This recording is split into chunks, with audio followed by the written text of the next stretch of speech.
Previously. 1, 2, 3.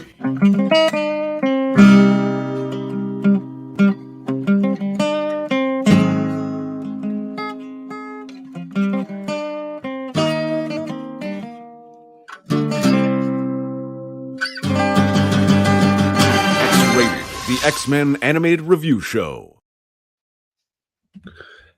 Hello and welcome to X-Rated, the X-Men Animated Review Show. Top X, our segment has become an episode of its own. Favorite mutants.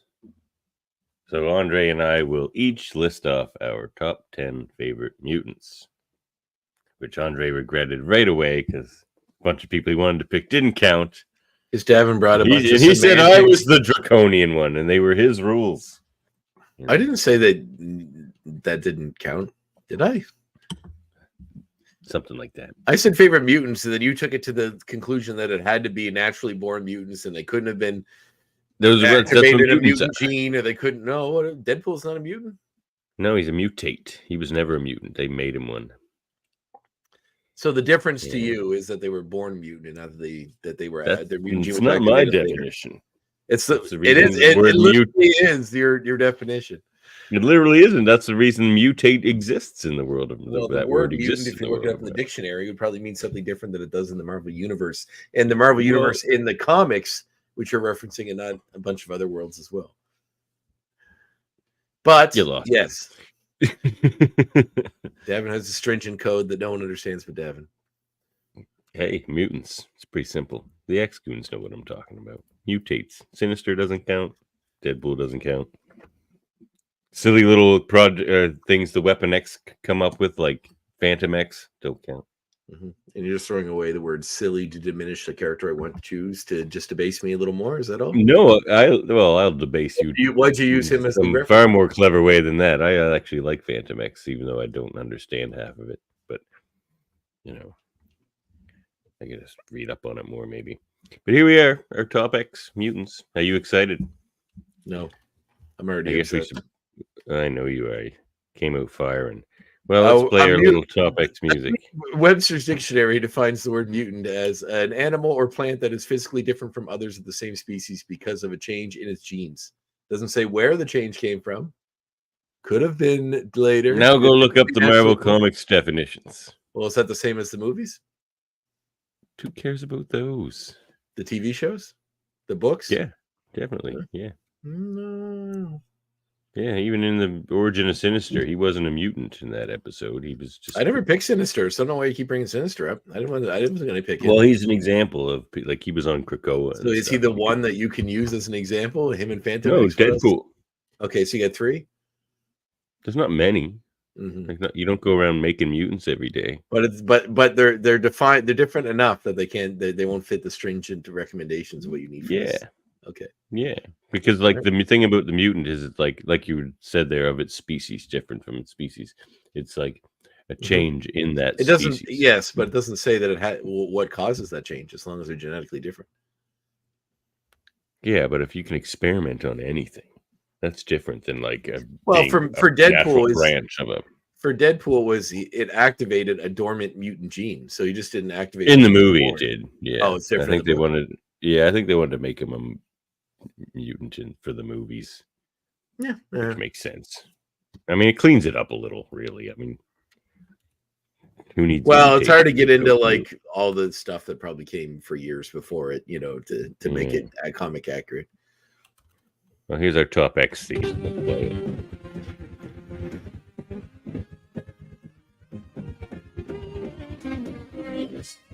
Geez, maybe we should play that between each pick. What do you think? It's pretty good, although it's a little in and out when it was playing, but I think we have to just. Oh, was it really? It's all right. Uh-oh. What's going on here? Okay, it's fine. It's fine for now. Hold on, I'm going to the audio settings. Yep. It's that reduced background always got clicked on again. I'm going to play it again. All right, I'll play it again later. All right. So who's going first? You or me? You go first. Why not? Me go first? Yeah, why not? Andre, that's you, right? Are we starting from the top and heading down, or are we starting from the down? Yeah, we'll start at the bottom. So Andre's number 10 here. Yeah, I probably can find the list if I go here. There it is. Uh, It's on the screen. Look at the screen. would you send it to me? No, look at our screen. It's not of on the our screen. podcast. Oh, it is. It's not- Apocalypse. It's at the bottom. Sorry, the little scroll. There you go. Yes, Send Sabbath Nar Apocalypse. Quite possibly. And Sabaner. Yes. Not That's important. Sabbath. That's Well, important. Sabbath. To you, huh? I Is don't it know what important? people think. Is it important to you in your day-to-day life to correct people the second they make an error? Do you do that in life and conversation? I didn't feel like you were going to go back and correct you that must one. be a riot at parties. So anyway, I'm not bad at parties. yes, the Egyptian character who I will only refer to as Apocalypse, because if I don't say the name exactly correct, Dad will interrupt me to correct Well, me. what's with you and saying names wrong all the time? Anyway, I digress. Because saying names wrong is actually a sign, a decent sign, because you've read them. You just hadn't said them. So in my head, I've read it 1,000 times. I just didn't hear it because I didn't grow up watching some of the cartoons that we watched. Like, they never say his actual name in the X-Men cartoons. They Yes, do in the new one. No, they do in the old. Yeah, they do. When When they're looking at those hieroglyphs with Angel there, okay, well, I didn't. See and he that starts to episode go growing up, nuts so on the archaeologist. I didn't see the episode. Growing up, so. But I read it, so in my mind, as a child reading it, that's what I said. Well, your child mind put T's in there, but that's fine. That's fine. But look at that cool shot. That was a pretty cool shot of him, I thought. Yeah, no, he's a cool character. I've always really liked him. I think, And I like that outfit with the gold epaulets and stuff. But anyway, go ahead. It's kind of a different take on it. Why is he your number 10, Andre? Because I like him, but I don't like he's. I think as a villain, he's one of the most important, like, coolest X-Men villains, as far as like how his appearance is. His whole backstory is neat. The fact he's been around since the Egyptian era kind of makes it interesting that you can give him all these Egyptian motifs with, like, Sphinx ship and all that sort of stuff. It's very cool. He hasn't been given a proper treatment in the physical world, but in the comics, he's been, in a very intricate part of a lot of major X-Men storylines. And as a 90s kid, the Age of Apocalypse was a big thing for me. So, it's always very cool character. He was very 90s. He just won me over as a character recently during the Krakoan age, really. Because there was something missing in that character for me, and it never quite grabbed me, other than like the great lines in the animated series and stuff. The rocks on the eternal shore. Yes. But no, in the Krakoan area, it gave him a lot more backstory and a kind of a bigger world around that character. So yeah, that's when they made him. Fan. But they almost made him a good guy in those stories, didn't they? Well, they didn't. But like with him, it's like not so much making him a good guy. It's just like you just have to allow his motivations never change. So you just have to find a way to align his motivations with the X-Men's, and then he's a good guy. But like, how long before their motivations diverge and that sort of thing? It already sort of happened. He sort of bailed and then died, and there's like a new apocalypse. But anyway. Now in the form of Fabian Cortez. I wish. That's number 10. Number 10. Any particular comic moments you want to point out about him or anything like that? Yeah, let's go read the Age of Apocalypse story. That's really fun. I also got a while ago was when I was in Vancouver at a comic store. They had some kind of a it was like a bunch of the essentials, and there's one that was like. It was like pre-apocalypse, like his origin stories, and like it was like a couple of those in the big color versions, and it was pretty neat. I think I think it was like a mini series that explained his origin and a few other things that tied into it too. All right, very cool. Yeah. All right. Well, my biggest hurdle I had to get past in this, and I tell you, I haven't done this much soul searching in a very long time. This is kind of like I knew this. We had an extra week. It almost did. Like, this was really hard for me. The top 5 came pretty easy because I've always kind of had that in my head. So, like, some of the order can move around a bit, but the top 5 characters never changes. But oh man, to get that bottom 5, like, I have a bunch of special mentions just to make myself feel better. But yeah, we'll see. So, these people aren't real. You're not offending them if you don't. They're real to me, and that's why it was so hard. Okay, but here, so my biggest hurdle connected to characters because they're changed all the time. What about different writers. you don't feel a connection to Spider-Man? Oh, of course. I'm not saying you're wrong. I'm just saying it's interesting that we feel so connected to these characters that change constantly because the whims of the new writers make them different. So. Well, and a lot of that works really well, but that's also why I'm a firm believer in headcanon. So it's like if one writer comes in and just does something that kind of just messes the character up for you, just disregard that story and just like, so every now and then you get to toss a story, especially somebody who has a lot of them like Wolverine. But yeah, so my number 10, here we go. Kamala Khan. And this was a hard one because, like I said, my biggest hurdle here was like the characters I've spent the most time with. I kind of have this automatic connection to. So, like, I put my top 10 down, and it was all these older characters that I've been reading about forever. But then I'm like, have any new characters come in and kind of stole my heart? But of course, they don't have those years and years of story. So it's like how do you rank that? Like reading was about. Was she always a mutant from the get go? No, well, but no, Okay. but she was intended to be. Like when she was first created, that was the intention. At least so they say. But she wasn't Inhuman, right? Isn't that what they did with her? Because they were making everyone Inhumans back then because of the Fox ownership of X-Men, and they were trying to push Inhumans really hard with that TV show. And yeah, that didn't go very well. And it didn't work in the comics either. No one Inhumanity, like no one cared. The Inhumans are lame. Sorry, X-Men. I don't think they're lame. I mean, I like the Inhumans, but I mean, trying to swap them out for the X-Men. Yeah, I know it's kind of rough. It's like here's these iconic superhero characters, and here's this like they've always meant something or represented something different to me than whatever the X-Men do. Well, it's like the struggle. It's like watching the Tudors. It's like the struggle of royalty. Yeah, it's like Game of Thrones. It's like Game of Thrones street level struggle of the X-Men that everyone can relate to pretty well. Yeah, it's like it was doomed to fail, so they made her an Inhuman. But then they, in this story here, which will be my kind of suggestion to go with this pick, they make her a mutant too. So she's both actually. And she's not the only person who's both.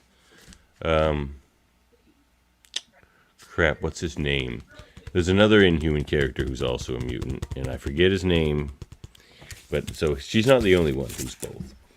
But there she is. Check her out. Kamala Khan. Look, she stole my heart. She's a great character in the comics and, in the show too. And that counts here. And they casted her perfectly, basically with herself. So the show counts when the shows and movies count when you like them. Of course, we're talking about favorites. You just said earlier, like the shows and movies don't count. The X-Men ones don't because they're awful. But the Marvel Universe, okay, fair enough. Yeah, well, because it's favorites, right? Like I don't want to think about X-Men Origins Wolverine when I'm talking about the things I love about Wolverine. You must think about it. No, I mustn't. You must. But I must. Part of your world.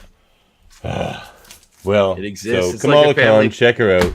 She's delightful. It's like the superhero fangirl that became a superhero. I love the whole concept of her. And she's great. She's very heroic. She kind of fills in for each of us, for sure. Yeah. So Kamala Khan snuck in there at the end, knocked a few people off the 10th spot there. But there it is. Oh, did I have a picture of her too? Probably. Yeah, there she is. Hi, Kamala. Look at that. Boom. And I do like I don't know. I like how they're... Oh, I don't know if it's still up in the air or what with the character, but I do like her TV powers better.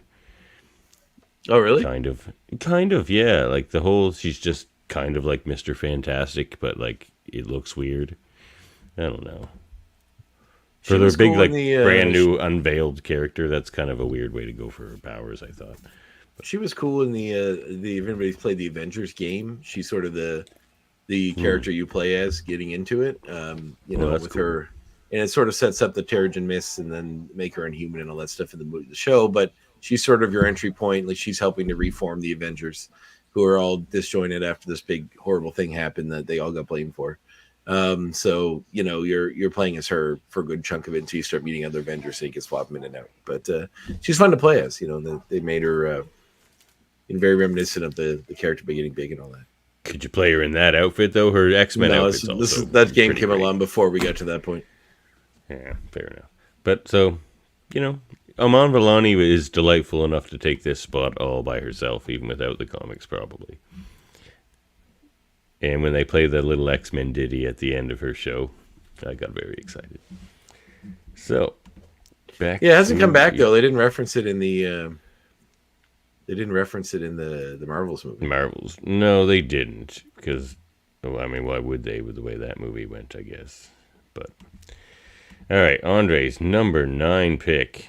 Here he is. Mr. Immortal. What a pick. I love Mr. Immortal. I'm a big fan of the Great Lake Avengers. They're a really funny characters. Okay, I was wondering if you read that book. You must have course. been a hit fan of him, yeah. Of course, Dan Slott, man. Dan Slott's the man. Oh, yeah, he is. He's made some of the most entertaining superhero comics out there. And, Ever. Yep. Yeah, ever, for sure. And he certainly did with that one. Interesting character. And they made, and the how his character, like the way that Dan Slott described his character, and how he subtly slid in with the reason why he can never die, because as a kid he made friends with the Death Urge. See, that's my question. That was my question to you, Andre. See, that's why I'm confused on why he's a mutant. Because is he immortal because of a mutant power, or is he immortal because of the Death Urge, or are they connected? Or like, because I didn't read. So he was a mutant, and due to that mutant power, that got the attention of the Death Urge, kind of thing. I think so. I mean, he's listed as a mutant in every way. Like when you look it up in mutant lists and everything, he's definitely included as them. I mean, adding the idea that Death Urge and all that came later with Dan Slott writing him, but he first appeared in Great Lake Avengers. Oh, sorry, what's up, West David Coast Rich? Avengers back in 1940. Sorry, he first appeared in the West Coast Avengers back in issue 46 in '89. So, but Death Urge was not always a popular. Like he urged him to do some pretty bad things when he was a kid as well. Well, he is like the Death Urge family and all that sort of stuff. So, but he was depicted in She-Hulk, and it was mainly just as a gag, as a character that kept faking his own death in order to get rid of his wives. To get away from his wives. That was a great episode. It was not certainly not a worthy tribute to the character, but there's a special place in my heart for people that really want to do or be something but are really bad at it. Like Ed Wood or Tommy Wiseau or any of those directors that try to make movies but are just terrible. And Mr. Mortal, to a greater extent, the Great Lake Avengers themselves are like they're the people that really want to be heroes but are not very good at it, and there's something very endearing about that to me. So I don't know. We all love the lovable loser. We want to see them succeed. And Death Urge, as the leader of the Great Lake Avengers, was always an interesting character to me. And not Death Urge, sorry, Mr. Immortal.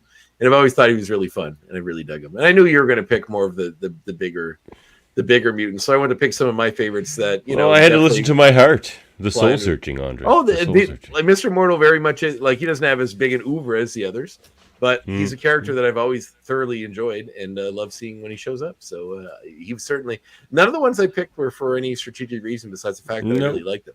That's fair. Same with mine. Mm-hmm. So yeah. All right. Well, let's moving on.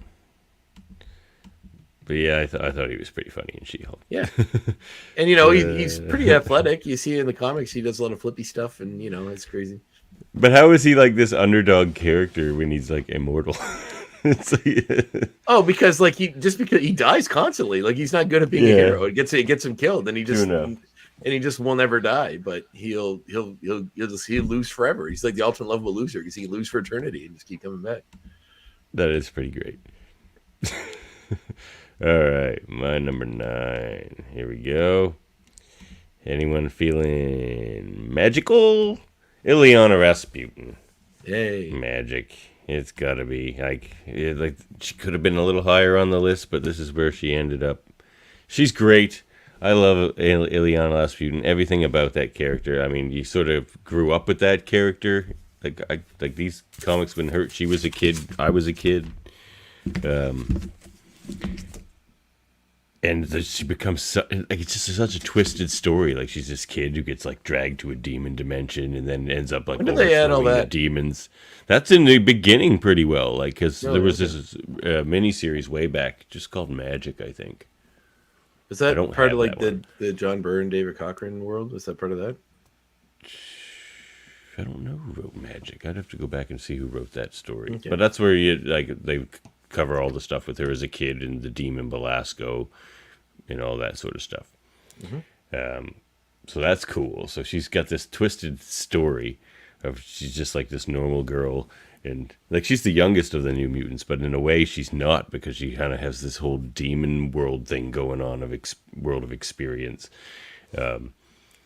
And she that just the way that just keeps evolving through comics. Like this is a great one here, New Mutants number 60.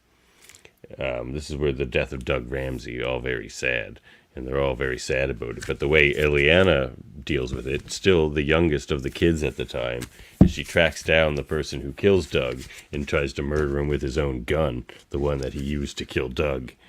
And then Rain stops her. But then, like, she's like, okay, I won't kill him. So she just sends him to the demon world so he gets eaten by demons. So she just kills him in a different way. Like, she's hardcore, man. I like to eat by demons at the end part. Yeah, oh yeah, for sure.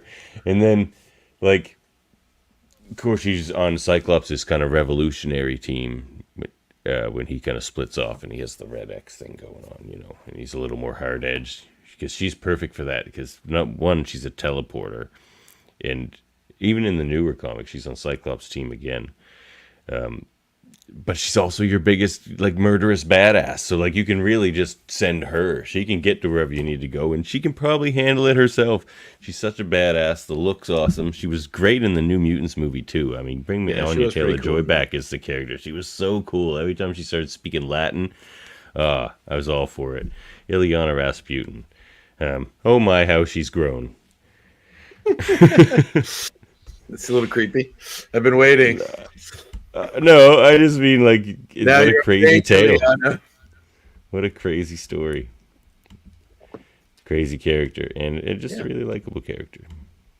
Very unique. I know. It's funny how, like, mutants can the be big mutants. sword. Well, mutants can be mutants, but also their mutant powers can, like, tie them to other realities and other dimensions and to hell. Like, I read somewhere that, like, I don't know if this is still canon, but, like, Cyclops' optic blast come from another dimension. His eyes are like portals to another world. A dimension that's entirely made of energy. Everything just gets, like, so wild as the years pile on, because everybody tries to bring their own unique weird shit to it. It's like, what? He's just a mutant that makes beams come out of his eyes. Is that not enough? It's like, no, they need to be portals to go to a dark dimension made of energy. So there has to be some explanation.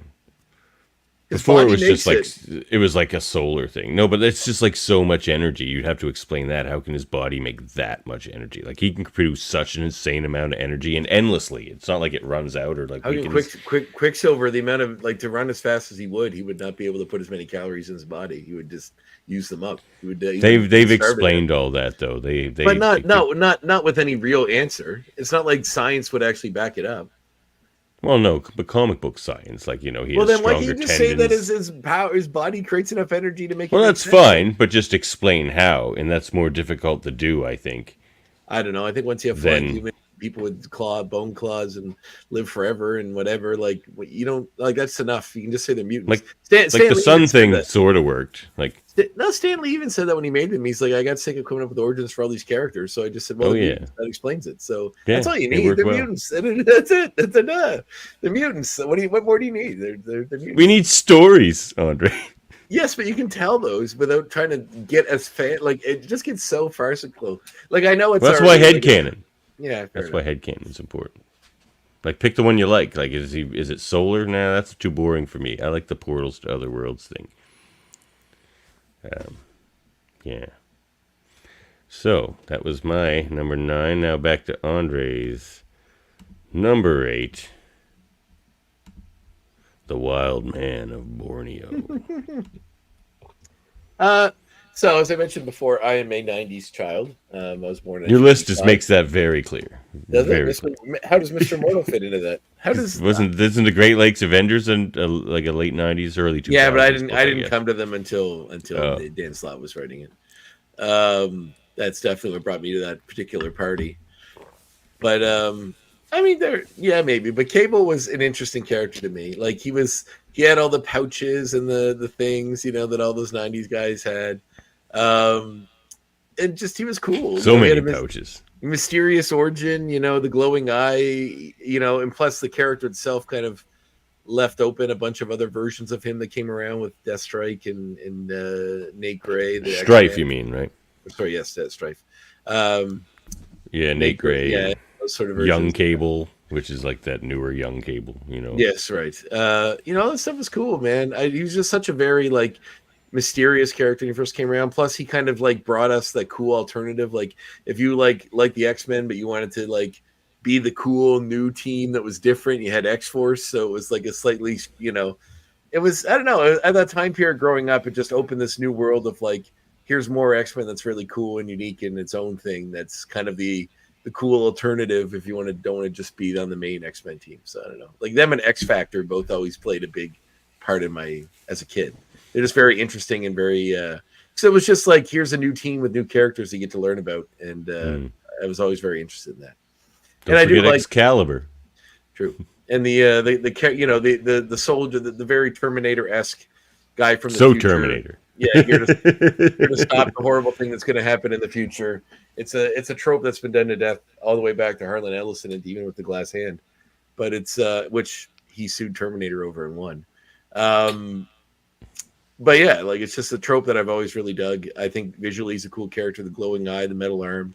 It's very cool, and I really, really, really like the way he was done in X-Men '97. So I really dug that character. I really dug. Yeah, Chris Potter did play him really well. I really dug they added some layers to him, and I thought that was really cool. So.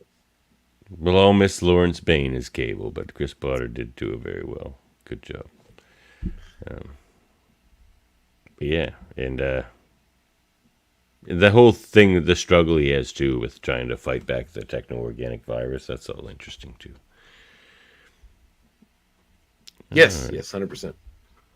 I always forget about that part of him. So it's not spoken about a lot, but it's a cool aspect too. But it's because you always wondered, like in the comics, you'd be reading his comics and he's supposed to have all these powers, but he never flaunts or uses any of them, and you're like, why? And so like it's cool that he has that, because why? I'm like always like, why does he need a gun? He's like a huge telekinetic and telepathic like he's always monster. Like he's kind of like the X-Men's version of the Punisher too. Like he was just all the crazy weapons and gadgets and guns, and it was just cool. It was very cool, very 90s, very cool. Big shoulder pads. That's what we wanted. We wanted shoulder pads. We wanted pouches. That's what we wanted in the 90s, and we got it, boy. Boy, did we get it. Well, you want to talk about metal arms? My number 8 has metal arms. Cyber. Oh, Cyber. He's a mutant too, isn't he? I forgot about him. Yeah, he is. Yeah, he is. Yeah. I think. Or was he created? He was Weapon X. Oh, he was a Weapon X guy, wasn't he? Yeah. Yeah, he was a Weapon X guy. He might not be a mutant, but he has a lot of powers. I have to go back and think about that. But yeah, Colossus, the gentle giant himself. The thing I've always loved about Colossus, and he's probably slipped down my list a bit over the years, even in the last couple of weeks. Just kind of the way his character is gone. Not to say it doesn't make sense for the character, because it also reflects kind of what I like about the character. But it's been a bit messy. Like they've tried to make Beast bad in a kind of few different ways, and sometimes it works, sometimes it doesn't. It's sort of the same with Colossus. But it's the way it started off, it kind of makes a little sense. So the reason I took to that character is he was again, of that new batch of X-Men, he was the youngest, and I was the youngest. Maybe that had something to do with it, I don't know. But he was the guy who didn't want to be there. He was the guy with the peaceful heart. An artist's soul. He just wanted to sit around and paint. But it keeps getting pulled into these conflicts and has to be like one of the big aggressors during these conflicts because of his powers. He's the one who can withstand the beating and do the damage. So he's turned into this fighter that he doesn't want to be.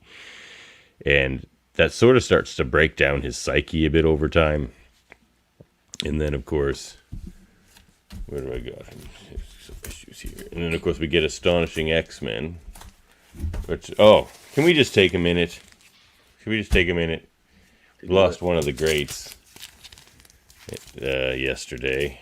John Cassaday. Rest in peace.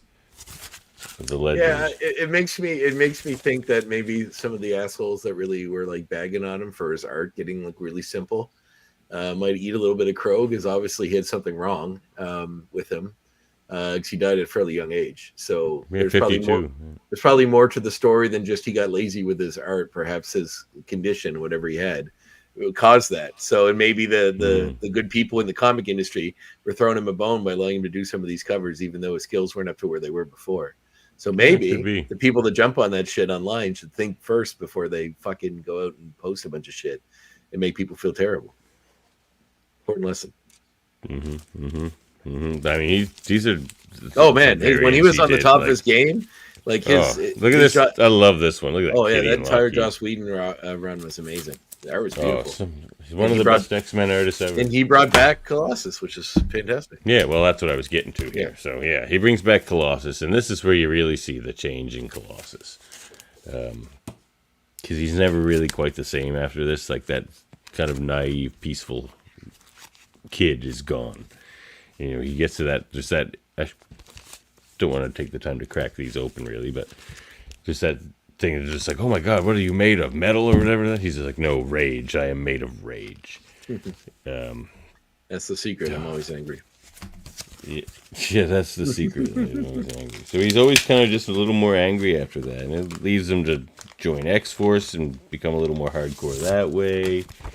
And then, did I miss this? Is this the one? I wonder if this is the book I was looking for here. Oh, yeah. Okay. I should have got the last one. Oh, well. Well, if I have time, I'll go grab it. But, yeah. So, there's great stuff in here. And he just gets down and cries afterwards because he thought he was dead. And, like, it's crazy. It's a crazy run. An emotional character, but, like, so heroic. Like, he's the character who sacrificed himself to cure the legacy virus. You know, and self-sacrifice, I've always kind of dug those self-sacrificial characters. Yeah, but you know, it's like Johnny Storm and everybody else. They're not going to stay dead for long. They'll come back eventually. No, he was dead for quite a while for an X-Men character. That's true, he was. Not as long as... Till Joss Whedon. I was going to say not as long as... oh, Jesus, what am I blanking up? Warpath. This the brother... Thunderbird. Thunderbird, yeah. Yeah. He stayed dead for quite a while. According he was dead for good. According to the internet, Silas Burr is a mutant. Okay. He was before he was given. Cyber's a mutant. Silas Burr. Yeah, I know. Who's Canadian? Silas Burr. Hey, Mr. Burr. Silas Burr was Canadian. Mm-hmm. Oh, I didn't believed to be born in Canada. It says on this wiki. Okay, interesting. All right, well, he's born in 1912. Oh, geez, he's okay. I remember Cyber. He was in that great Marvel Comics Presents kind of run with Wolverine. All right, Andre, you're number 7. This is a great pick. Could have been on my list, probably. Yeah, but you didn't even think about it. You commended me. I didn't. Yeah. Yes, a very prominent. Angelica. Firestar character. Well, I mean, obviously, as a child of the 90s, once again, Firestar came on my radar when she appeared in the Maximum Carnage storyline in Spider-Man.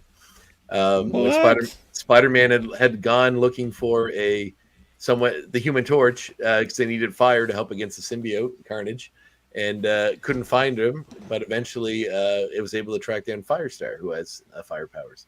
You read that before you saw Spider-Man and His Amazing Friends ever? I've mentioned several times I grew up in a rural home that had 2 channels.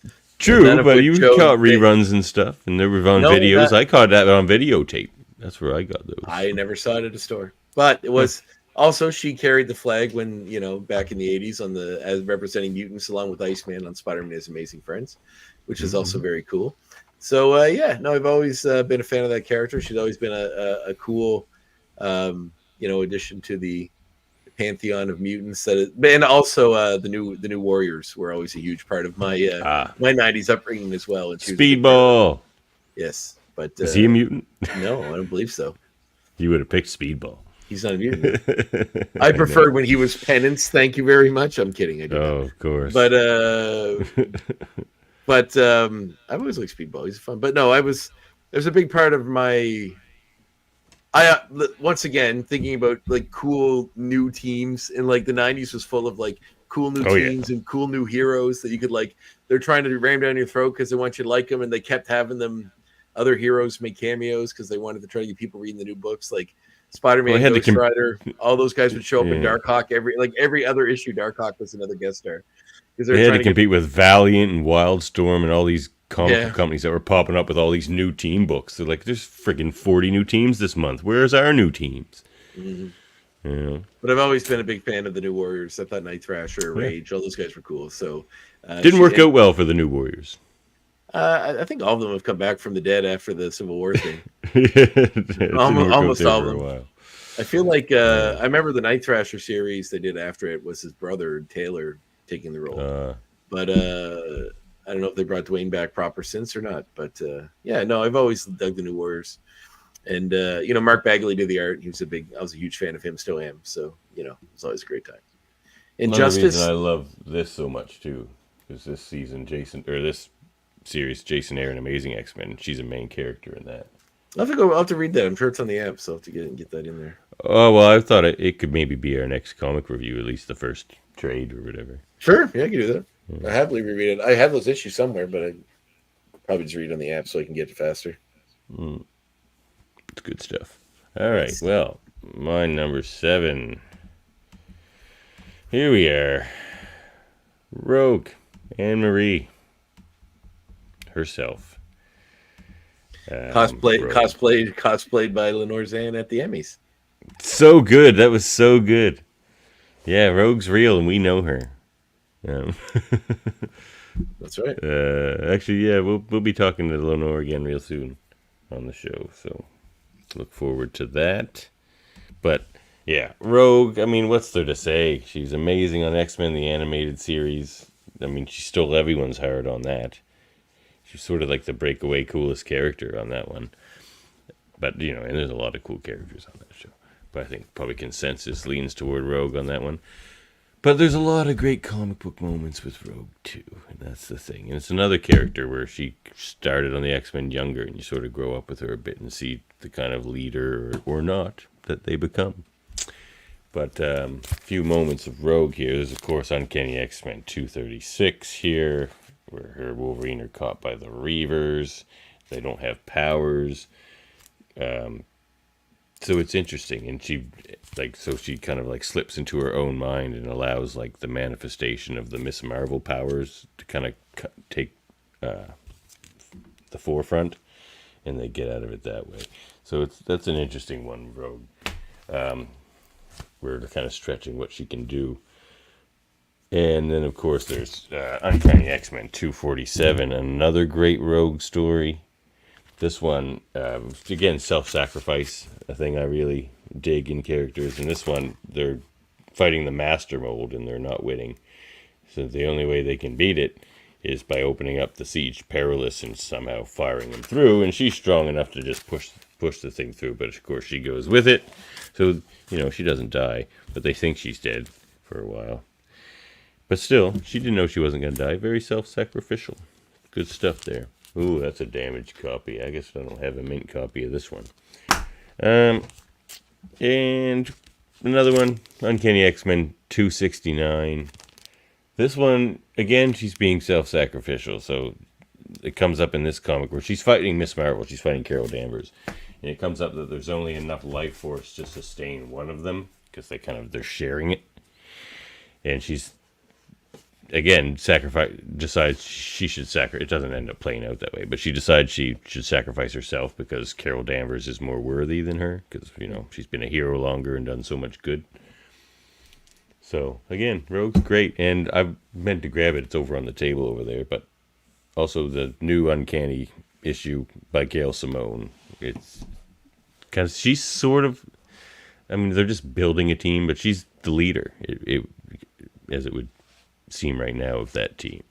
And Rogue makes a great leader. She was great on the Unity Squad as one of the co-leaders with the Avengers there, the Uncanny Avengers. Rogue's awesome and super powerful and a badass and funny, but she never loses her heart, which Gail really captures in that new issue.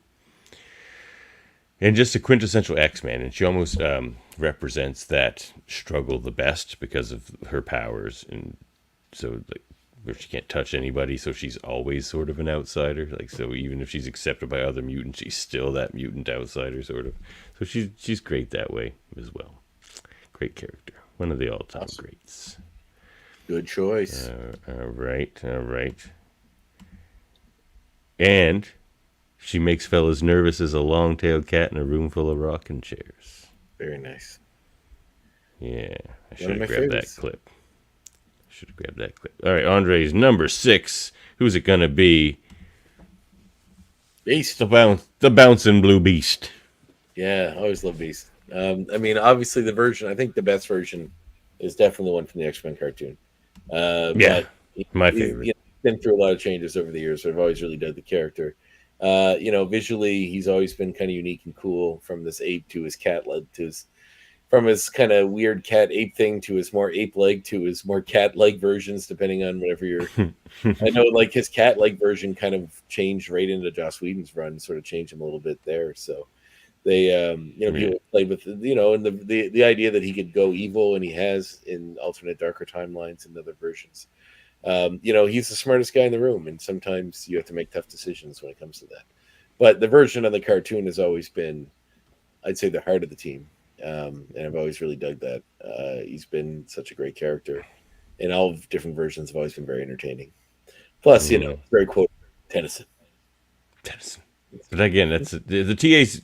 See, he was, when we were making this list, he was as high as number 6 on my list for a while.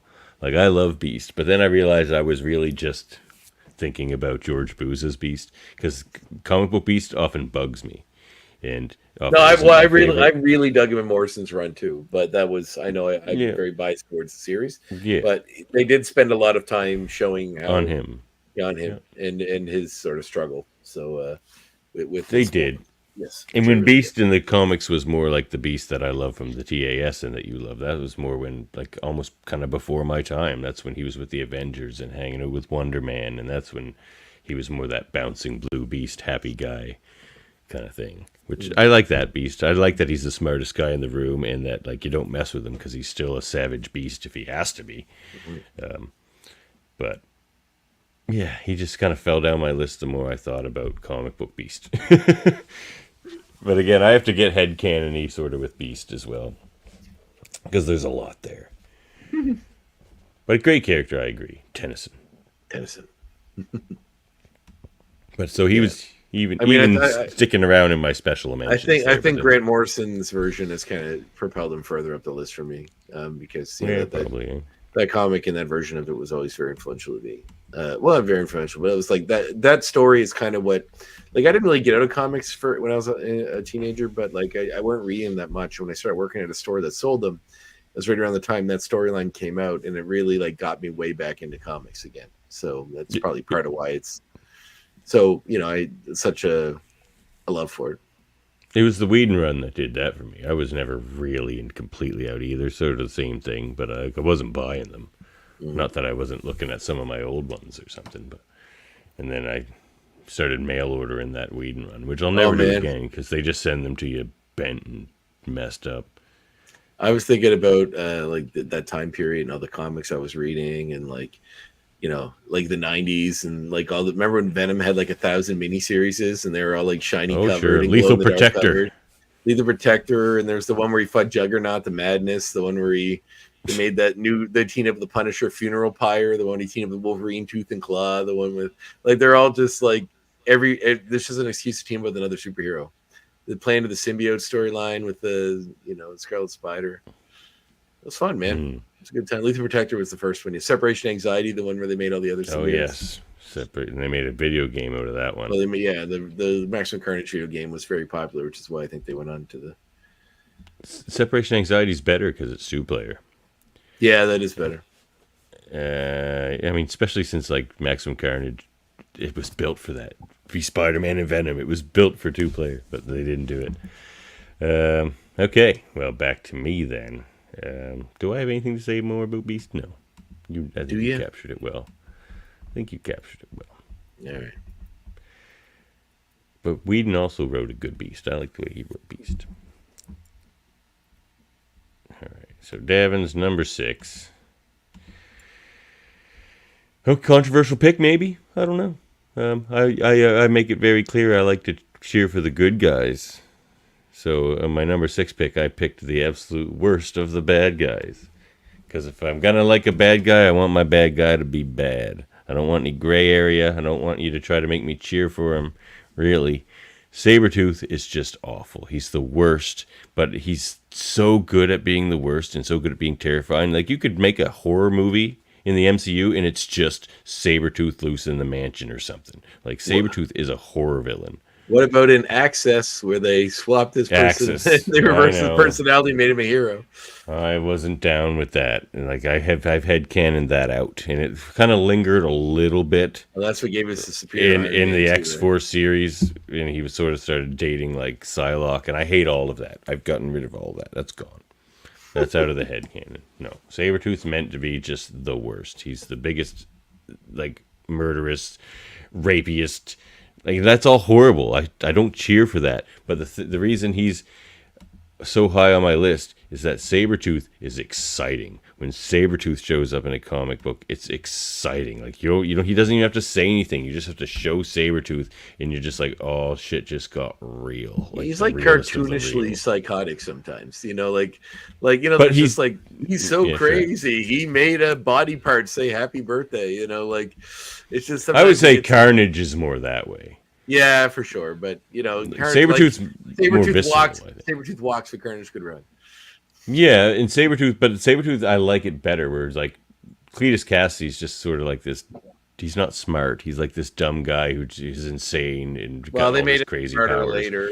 He was okay. Well, he was just like a crazy serial killer that got. He was just a crazy serial killer, but like Sabretooth isn't. He's 200 years old. He's trained beyond belief in, like, so he's also the most capable guy in the room. Like, even if he didn't have superpowers, you still would not want to mess with Sabretooth. And the fact that he's basically unkillable, and he's just been doing this for so long. Like, if you were even Sabretooth for a year, and when he's at his worst, or even near his worst, there's no coming back from that. And he's been here for like 200 years, right? So he became Sabretooth, pushed there through whatever, you know, there's been different origin stories for him a bit, where he just gets worse and worse. Even in the movies, he just keeps getting worse and worse, and eventually Wolverine's just like, dude, you gotta chill. And he's just like, no. Like, he gets to a point where there's no coming back from that. He's just embraced that kind of way of being. Like, life means nothing to him. Everyone he's ever loved, even if he ever did love anyone, is dead. Like, he's sort of like this one way Wolverine could have gone. He's sort of that mirror image, twisted mirror image of Wolverine. And maybe that's why I like it, because I like Wolverine too. But he's just an exciting, scary villain to have around, and the most truly villainous of them all. He just likes hurting people. Good choice.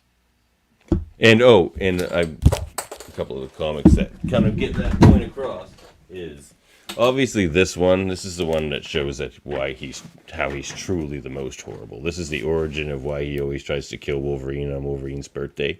Like, every year, Wolverine's birthday comes, and he knows Sabretooth is going to try to kill him.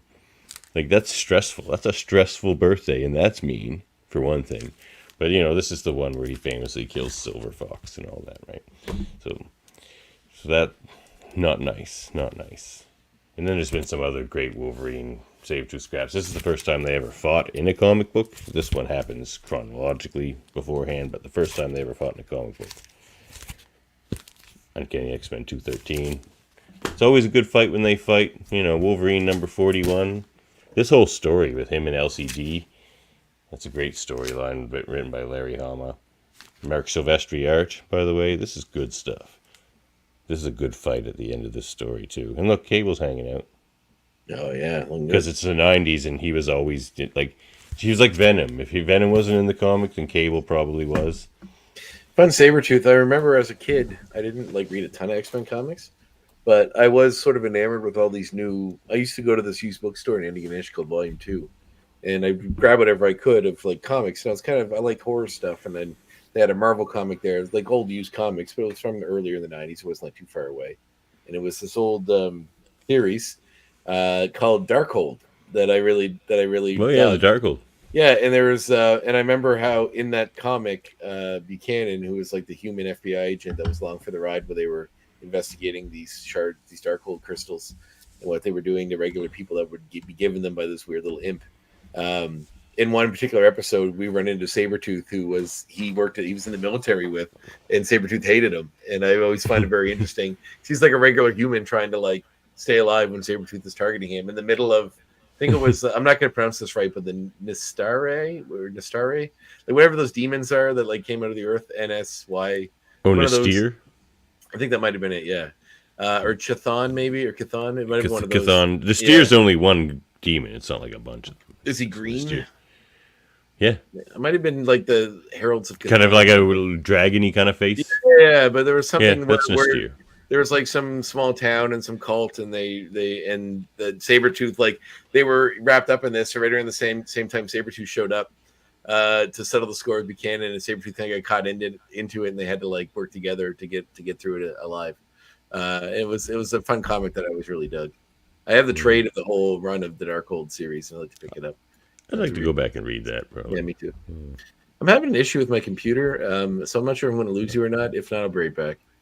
All right, well, something happened when I was trying to export something, and I think it froze up my computer. Your screen is the only thing that's still working, so I'm just not sure if I'm going to lose you. If not, it's I'll be still back. Good. All right, well, we're moving on to your number 5. Oh, okay. So, big pressure there, and there he is, everyone's favorite Knucklehead. Yeah, I do like Wolverine. He's a great character. He's the like.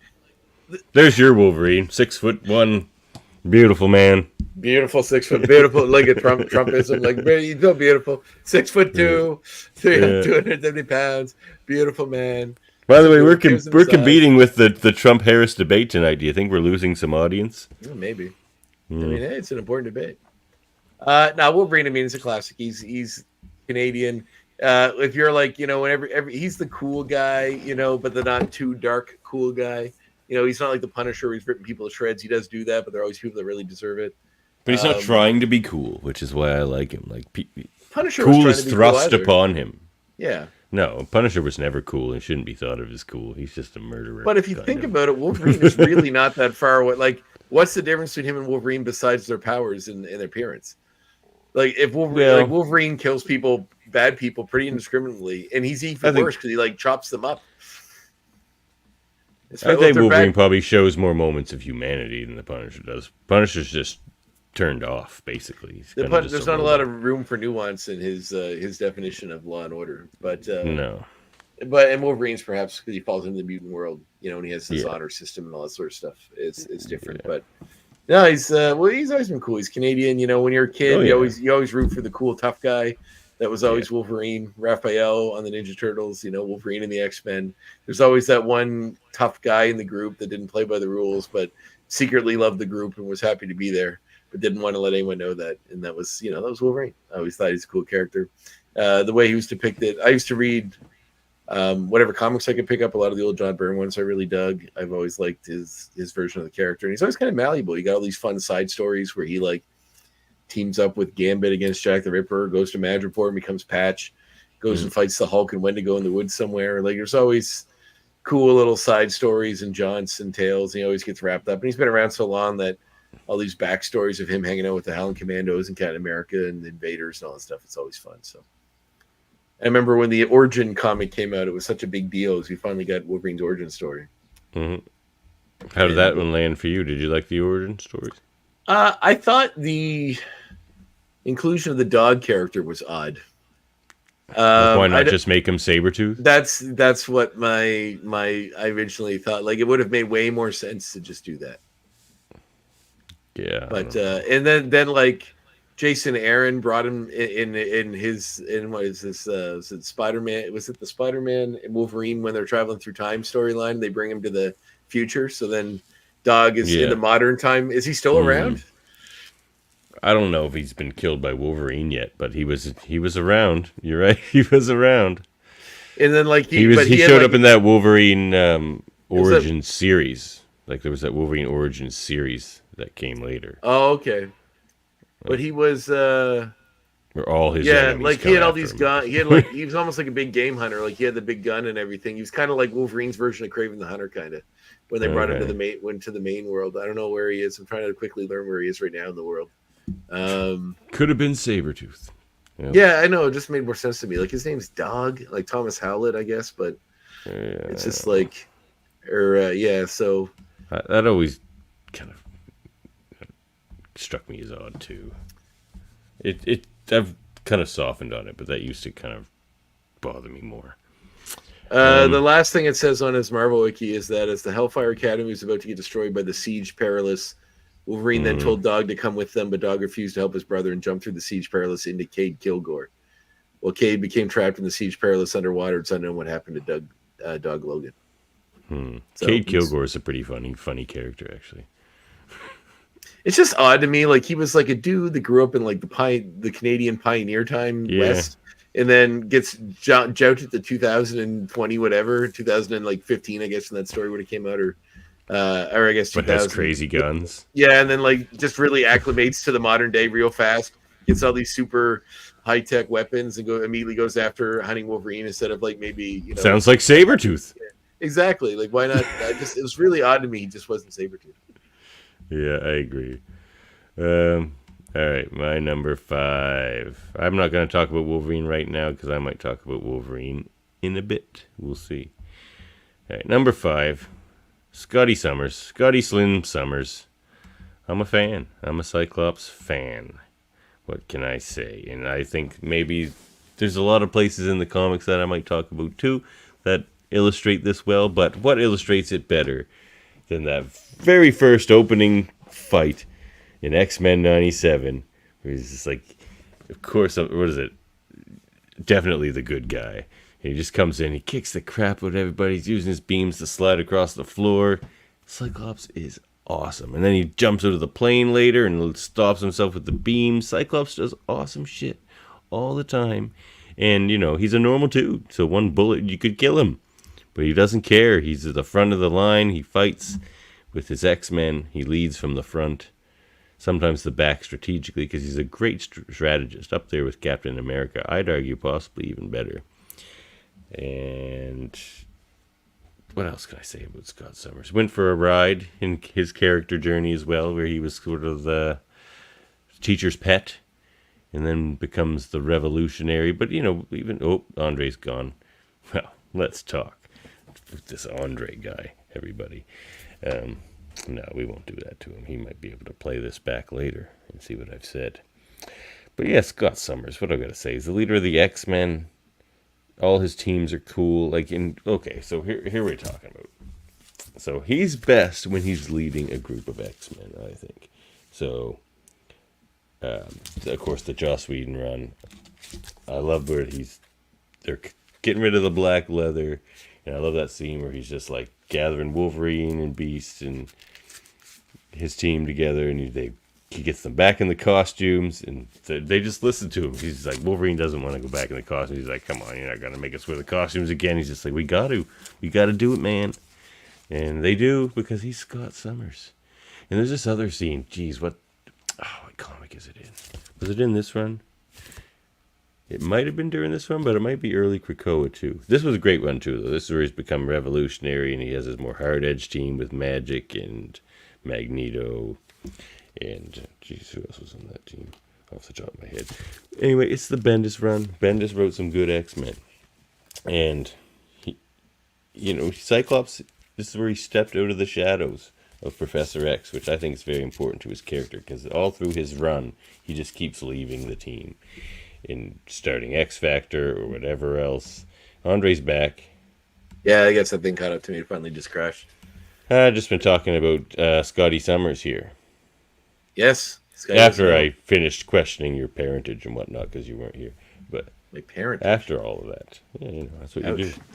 Yeah, I know. No, I'm sure they're very nice.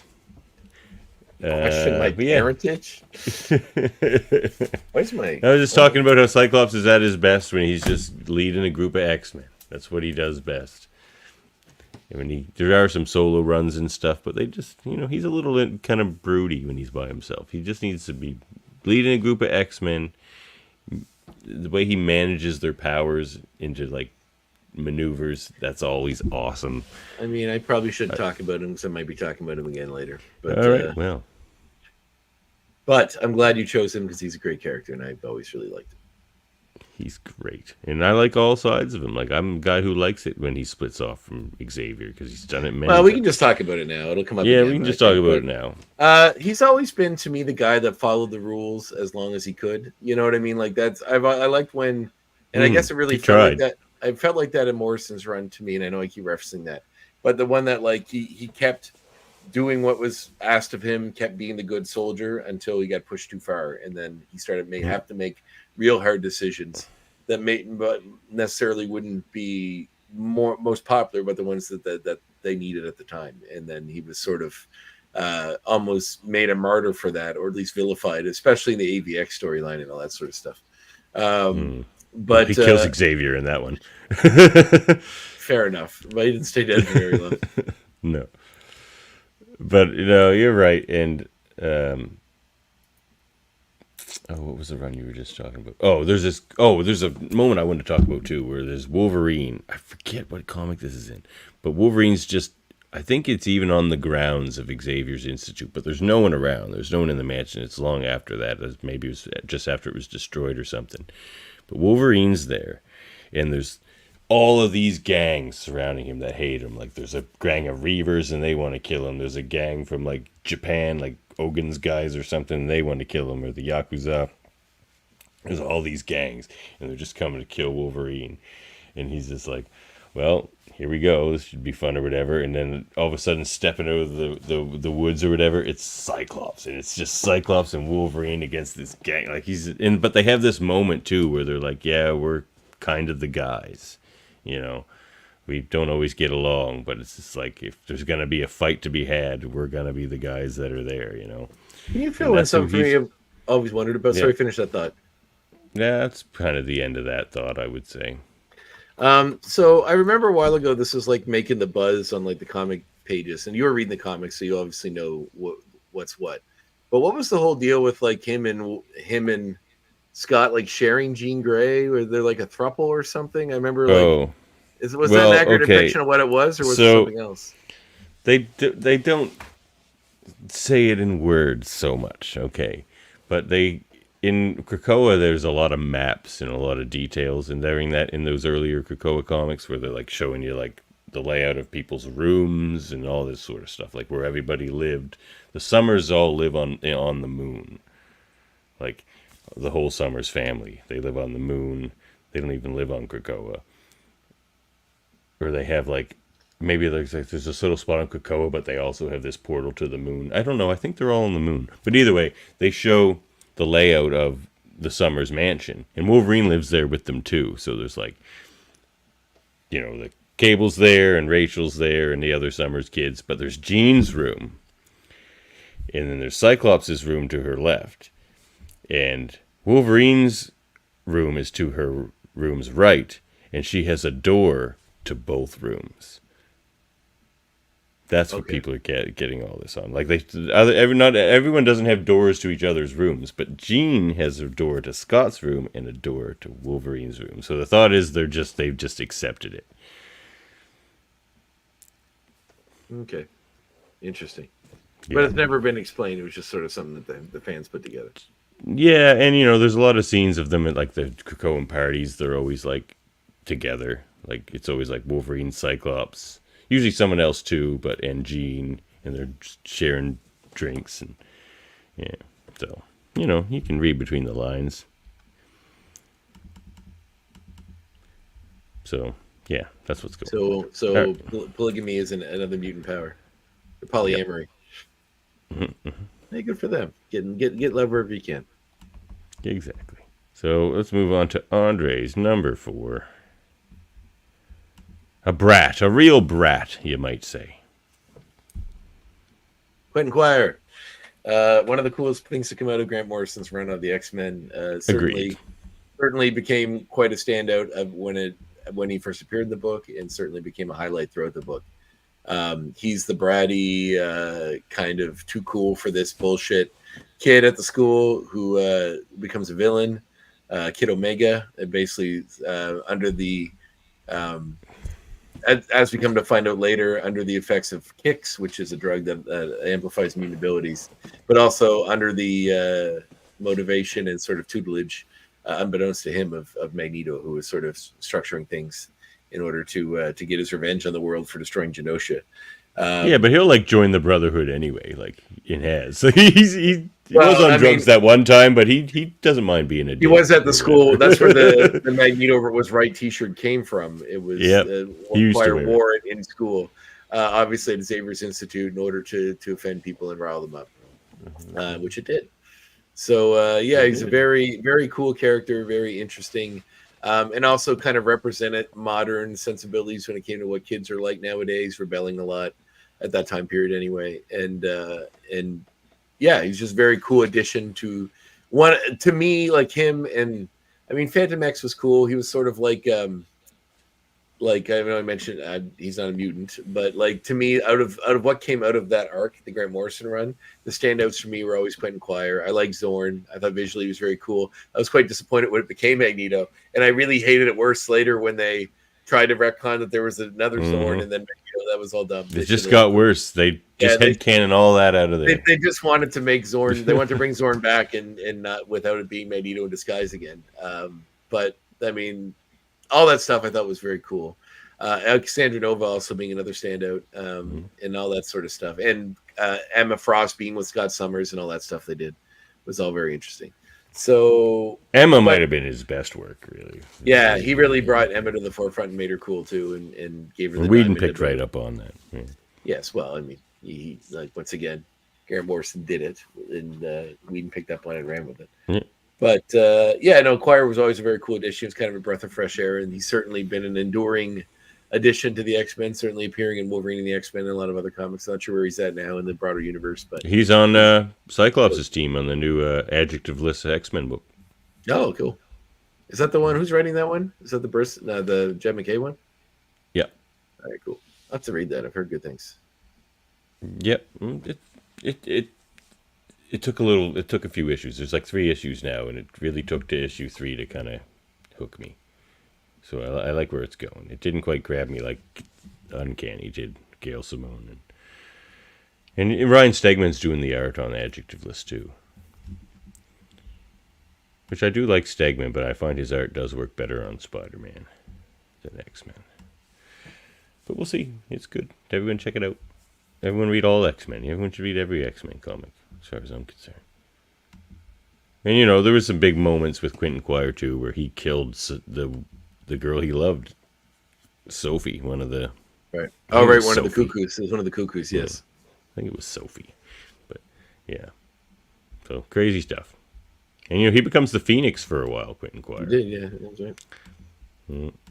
All right, on to my number 4. These are probably going to start getting more and more obvious. Okay, so my number 4 and number 3 could have alternated, but, you know, there's style points for my number 3, I guess. So number 4, Kitty Pryde, Kate Pryde. She's wonderful. I love her. Like, all these top 4 characters I just really, really love. Even Cyclops, top 5, but... I loves me some Kitty Pryde. Again, she's a character we grew up with. She was my first, like I was a 90s kid, so Jubilee should have been my entry kind of character, I guess. But it wasn't, it was her, because any back comics you'd go back and buy, she was that character. And I've also was exposed to, obviously, the Pride of the X-Men before a lot of other X-Men. And she was the point of view character in that. And, you know, she had this cool dragon from space. And she's had the best character development, maybe, of any X-Men character. Because she starts as just a 15-year-old girl. And Professor Xavier is a jerk. And just so much happens. Like, we get... Like, there's some great moments. Like, in the New Krakoan era, I think it's the first Marauders, her Marauders team, when she's Captain Kate. Hold fast. Even that's badass. Hold fast tattoos on her fingers. Like, look at that. I love Pirate Kate. I want to write a Pirate Kate book. Come on, Marvel. I'll do it for free. Did you like her as Star-Lord's girlfriend? And then Star-Lord when he was dead or missing? Yeah, I was fine with that too. I read all that stuff too. I pretty much like everything, pretty much everything ever done with Kate.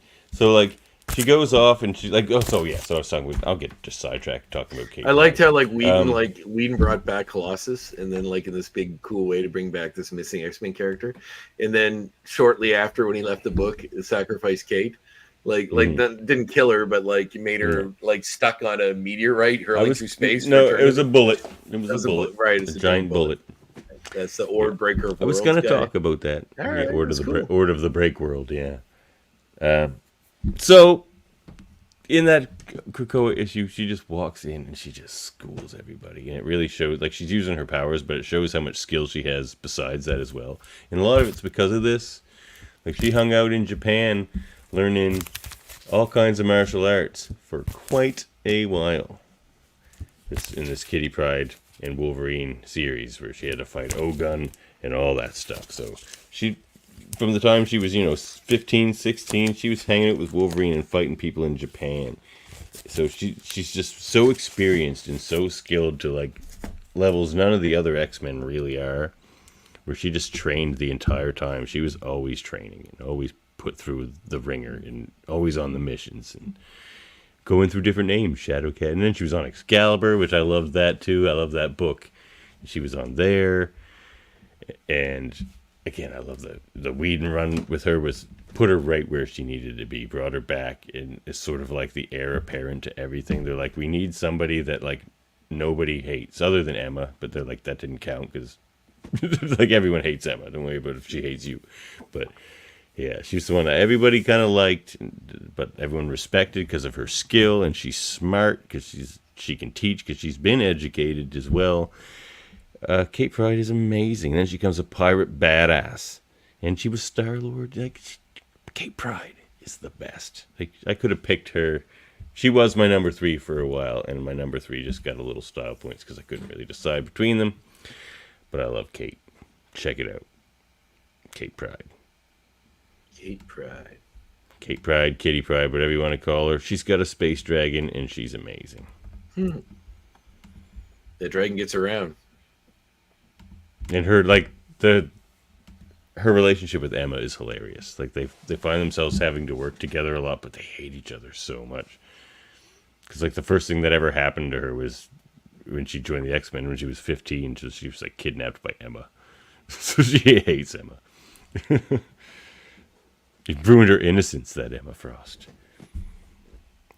So, Andre's number 3. We're on to the top 3 now. Very exciting. What would you like to say about Scott Slim Summers? I think I've said it all before. He's the guy that makes the hard choices. He's a soldier, but he's kind of like the Captain America of the X-Men. There you go. There's your Scott Summers. Yeah, squishy face Scott. That's right. Look at that. Well, man, Wolverine's face isn't squishy. Look at that face. The visor's quite thin. It's thinner than his eyes probably would be. You know what I mean? That's what I mean. It's also squished. Okay, but that's also not Frank Quitely. That's somebody else. That isn't Quitely there? No, I think it is. It's just a cover. No, it's definitely not. Oh, okay. Just in that style. It looks like Ethan Van Sciver, actually, if you remember that guy. Oh, Ethan Van Sciver. I think it is him, actually. But he did a few covers on that run. Yeah, until he got kicked out for the sex issue where he hid the word sex. I got him to sign that before he became really problematic. That's funny. Yeah, no, he I don't know, he's always, like I said, he's always been a really cool character. He's always been the guy making the hard choices. I always liked him in the live action movies. I know he didn't have much to do, but I thought his version was cool. I didn't, but I didn't say I liked the way he was. I just liked James Marsden's version of him. I know, I always really dug him. I think, like I said, it's popular to not like the guy that follows the rules. That's why Superman's probably old hat, but there's a reason why I love Superman. I think we need ideologues. I've caught up with my podcast, so I still there's no episodes, but when I'm caught up and I don't have an episode to listen to, I've been listening to the audiobook version of Super Gods, the Grant Morrison book, and he's talking about the history of our relationship with comic book characters and heroes and where they come from and what the world was like and the worlds they were built into. And he draws a lot of lines to things that you probably wouldn't think about that are interesting. And he kind of did the Batman Wonder Woman or Superman comparison of why Batman's endured as this kind of cool character and Superman's sort of become seen as old fashioned. because it's old fashioned to actually do good for the sake of good and not be some dark, brutal vigilante. And I like that Cyclops was sort of that for the X-Men. I know they dirtied him up a little bit over the years, made him different, but for a while he was that. And that's what I wanted to talk to you about, because well, go ahead, finish your thought. No, but even now the version, I'm a little far from what's going on in the comics right now, so I got to catch up. But he's always been the guy that made the hard choices and the hard decisions. I don't necessarily agree with him trying to make him as cool as possible, but I think the version we got in X-Men '97 is like the version of Cyclops I want to see more of. That's like my Cyclops. That's kind of perfect Cyclops in a way. Yes. I agree. But the funny thing is, I sort of gravitate towards that character more once he became... I always enjoyed him more when he wasn't towing that line, the Xavier line. Like when he was doing X Factor because he was pissed at Xavier. Or he was doing his revolutionary team thing because he was pissed at Xavier. That's when I always... And I really started to take to that character really then, during this sort of run. And yeah, but just started to appreciate him more later on.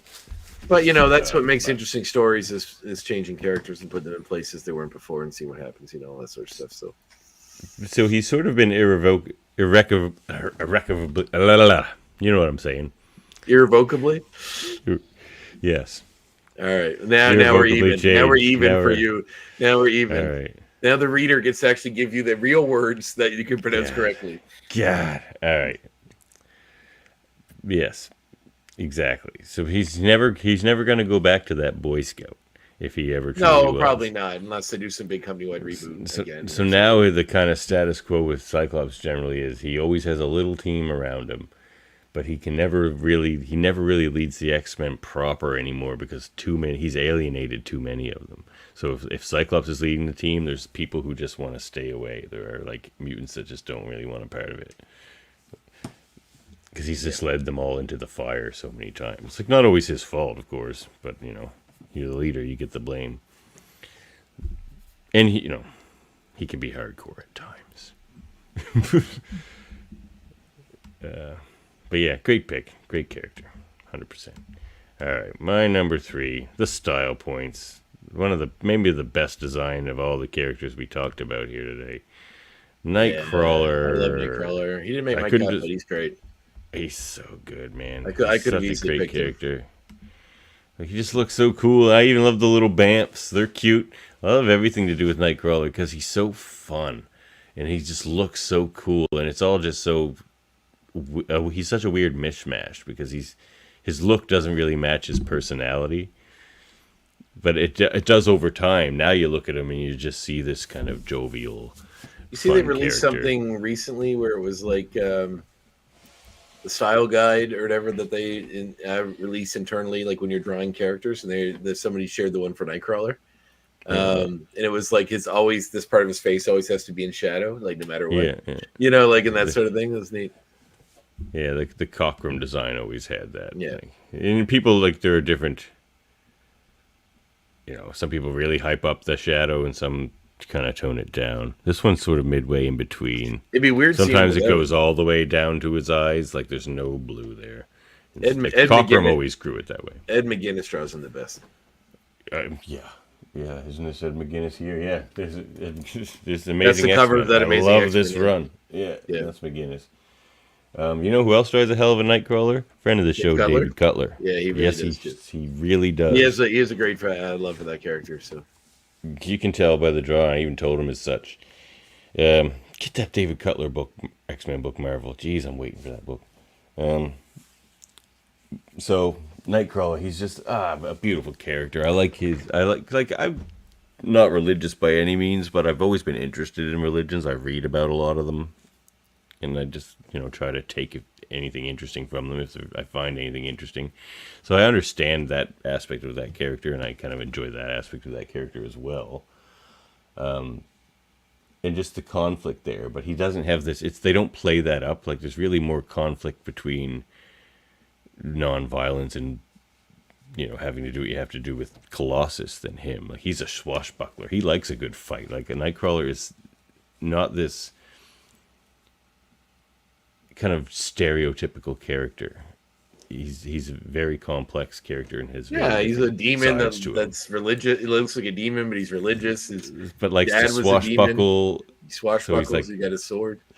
And but he's also the funniest guy in the room. Like that's not normally what you get from like the ministerial character, you know. Like he's just such a mixed bag, and it works so well. I just love Nightcrawler.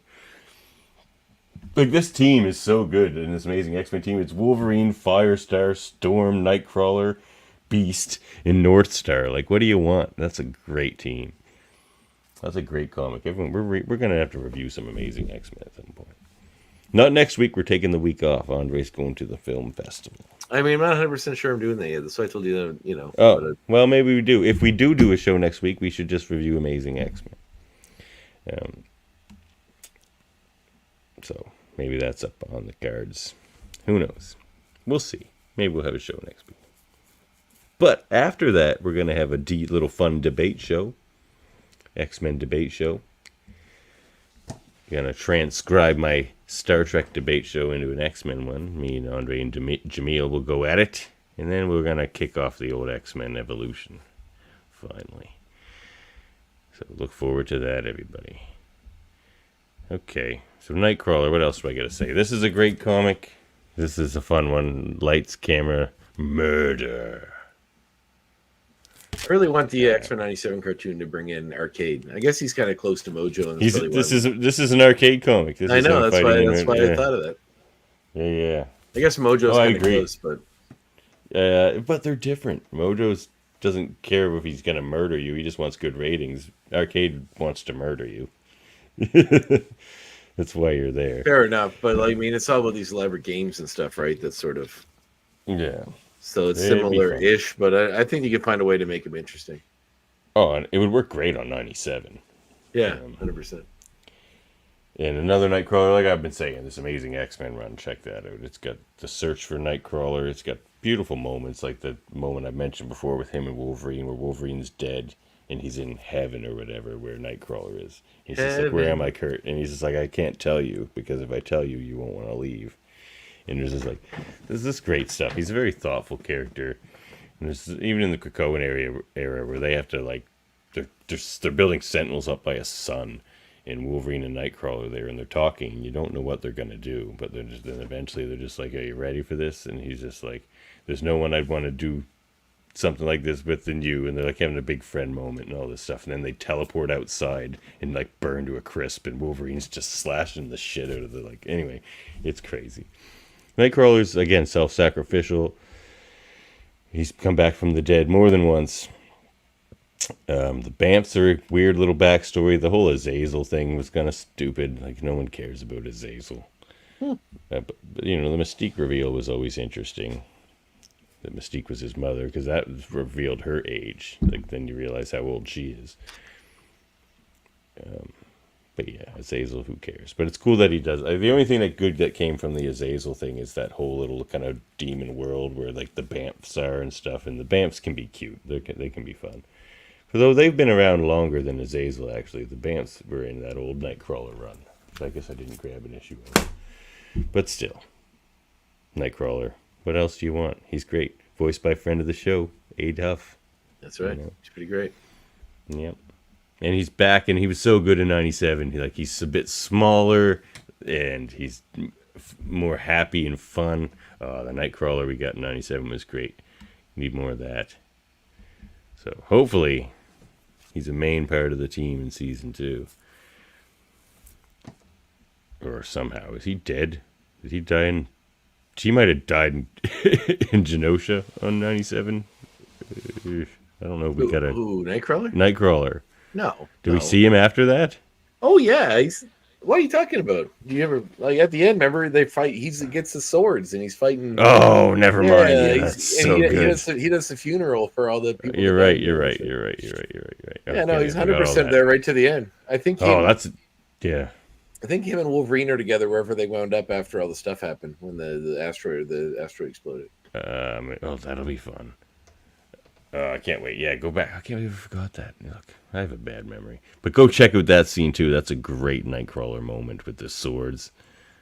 Oh, so good. Yeah, the tail sword is always awesome. So that's my third Nightcrawler, one of the best characters in the history of comics and one of the best designs.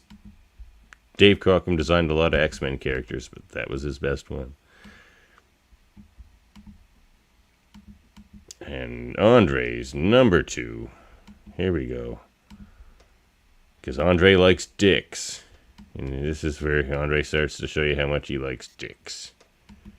Another trope, the arrogant prick with the heart of gold. And my next 2 picks are definitely... Does he have a heart of gold? Oh, yeah. Quicksilver's a good guy. What? He's a fucking superhero. Yeah, I guess. You know, he's a dick to everybody else because of his upbringing, but you know, he does mean well in the end. I mean, he was married to Crystal. They had a daughter. You know, like yeah, he's around. Yeah. He's a good dad. He left the team to raise his daughter. He's daddy issues. Daddy issues. Of course he did. Magneto was his father, of course. Although, is that still the case? I think they retconned that retcon because everyone hated it. To me, they're mutants. I let you keep them on the list. I don't care if they made him an Inhuman or whatever it was. Don't they did? That's dumb. Why's he? Yeah, they started making everyone Inhumans just to smite Spock or Fox, and then they bought them anyway. And then they're like, crap, I wish we didn't do all that stupid shit in the comics, like try to push the Inhumans. We made a terrible mistake. Yeah. Man, Quicksilver's always been really cool. I always like speedsters, but especially like the idea of like an arrogant speedster is interesting because, you know, he said Barry Allen, and all the Flashes are always like good for the sake of good versions. Quicksilver was like the cool bad boy of like the team that was like sort of a dick, but always, you know, did what was good for the sake of it. But, you know, would certainly didn't suffer fools very well, and I've always really dug that about him. I thought, it's a cool character. And they explain it well too, where he's just like to move fast, he has to think fast, obviously. So his brain moves faster than everyone else, and he's just really bored. So everyone he encounters is like the worst slow talker you've ever encountered. So he's frustrated all the time and bored by everybody, and they're slow thinking and slow talking. Yeah. Absolutely. Yeah, no, I've always really dug him. I think he's really cool. I don't think he was, you know, we didn't get a lot of him in the Avengers movie. And, you know, he was fine in the X-Men movie, but he also was just sort of like... What about this one from WandaVision, Boner? Yeah, well, that obviously wasn't him, was it? Guess not.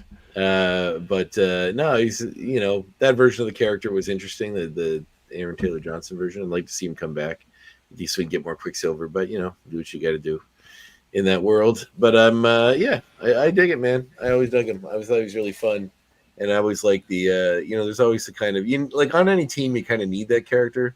Thor was kind of it, you know, and then Hercules was kind of it, but Wolverine was that guy for the longest time on the X-Men. But like he was like the X Factor's version, right? And that's why, and then, you know, he obviously went on. Or the Avengers. Yes, and he was an Avenger as well, right? So yeah.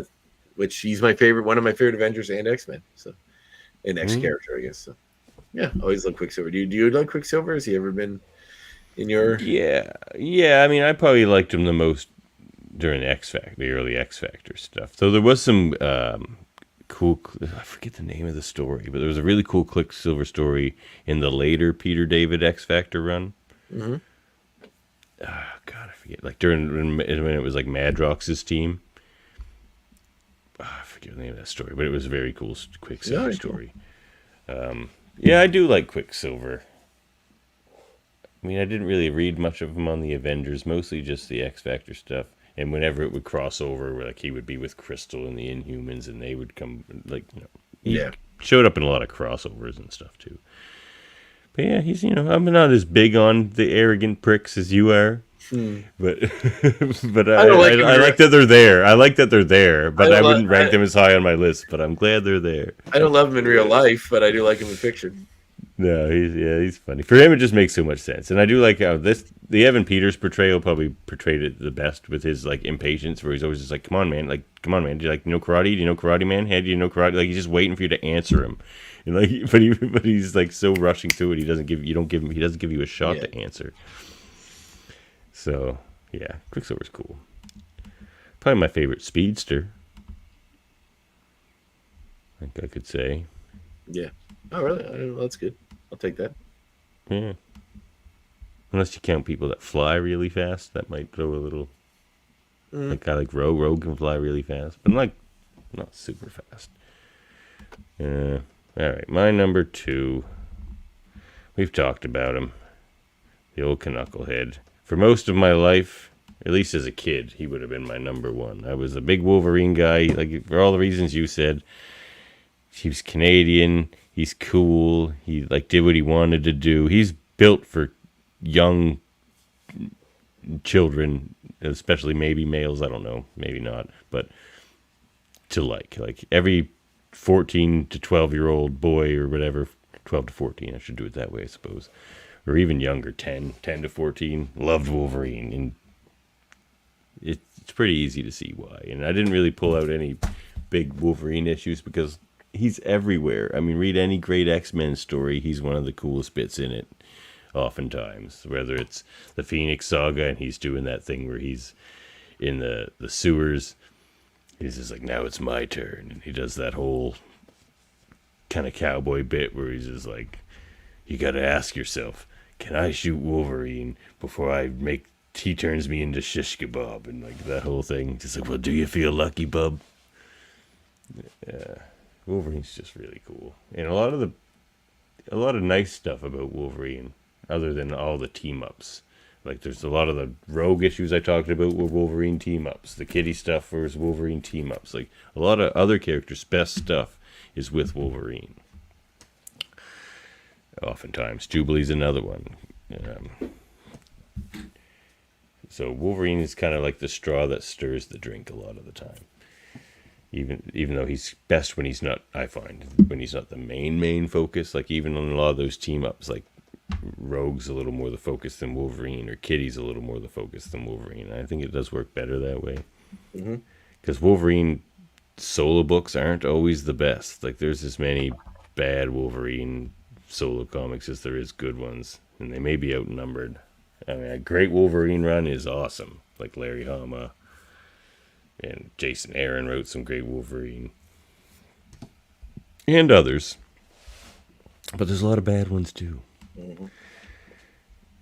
Because sometimes people just lean into the more Punisher side of it, and they try to make Wolverine more like the Punisher, and it's just more about the ultra violence because you can put him through anything because he'll just heal, and that just gets boring.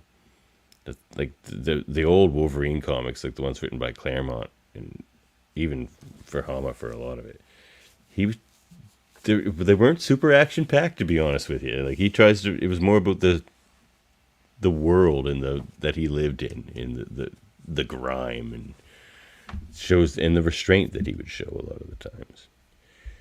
So, yeah, Wolverine, he's great, and he's Canadian. Did we mention that? We did. And very short. Very short. Although technically, he was born before Canada was Canada. So technically, he's British.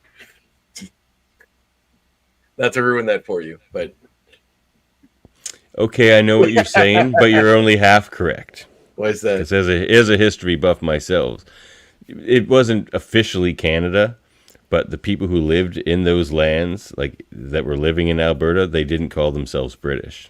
They called themselves Canadian. Mm-hmm. Yeah. You can call a pumpkin an apple. It doesn't make it not a pumpkin. What? All right. Let's move on. The best moment of this entire episode, which was that, what? Me trying to throw like a folksy colloquialism at you, and you'd be like, what the fuck are you talking about? That one was a little bit lost on me. But yeah, we've been talking about Wolverine, so a rose by any other name is, but it's the opposite of that. It's like you can call a pumpkin an apple, but it's still not an apple. But like I say, like in a lot of the reactions of characters after the death of Wolverine, the death of Wolverine wasn't the best story in itself, especially the way it ended. But like a lot of the characters had great reactions and great stories of their own in reaction to his death, and it just shows the influence he has on all those characters. He has a lot of love. Yeah, and he's like, that's a heart of gold. Like, he's got a heart of gold. Like, he's almost the biggest softie in a way. Like, he's not as calloused off to a lot of the things. Like, Sabretooth's completely calloused off to everything. Wolverine's not callous. He feels everything, and he just kind of drinks it off sometimes or freaks out and goes into a berserker rage, but he's not calloused to his feelings or the good things about him. So He's got all the feels. yeah, man. So Andre's number one pick. What's it gonna be? Does anybody have any guesses? Well, I mentioned arrogant prick, so Yeah. Well, here's an arrogant prick for you. And he has his number one pick. See what I did there? Anyway, go back and listen to it. Oh, I get it. You're calling me the arrogant prick. It was a little bit. Well, it's hurtful. I take it back. Yeah, Namor the Submariner. One of my one of the oldest comic book characters, and one of the most enduring ones in the first mutant, as they say. Yes, technically. Although I guess like he wasn't born before Sabretooth or Apocalypse. No, they just mean as far as like, yeah. In the comics go, yes. No, I've always dug him. I think that he always was the arrogant prick, but it was all in the service of his. And I like that version of the costume too. It was always in the service of his nation of Atlantis, trying to protect it from the surface world and keep polluting it and killing its residents and making exploiting it. And who can blame him? It's the world above ours that was taking everything from us and making our lives worse and worse. Of course, you would fight against them and try to. I always cheered for him. Like I agree, he's a dick, and like the way he makes moves on another person's wife is a little bit untoward. Oh yeah, it's true. But I always sympathize with his environmental concerns because that's usually what he was pissed about, shit like that. And I'm just like, yeah, I agree, Namor. Yes, 100%. Yeah, I like whales. Yeah, so he's always been a cool character to me. I've always really dug him. I love that, like when the surface world pisses him off, he just like brings an army and goes to war with them. The version we saw in Black Panther 2 was fine. And I know why they had to change it, differentiated from Aquaman and what they were doing over there, making him sort of the version of the Aztec Empire, which is kind of cool. I thought that was cool. Yeah. One of my favorite comics was by Peter Milligan, and it was a Submariner miniseries called The Depths, where it was almost like it was like a horror book. It was like people doing something at the bottom of the ocean in submarines that something in the water was sabotaging them, attacking them.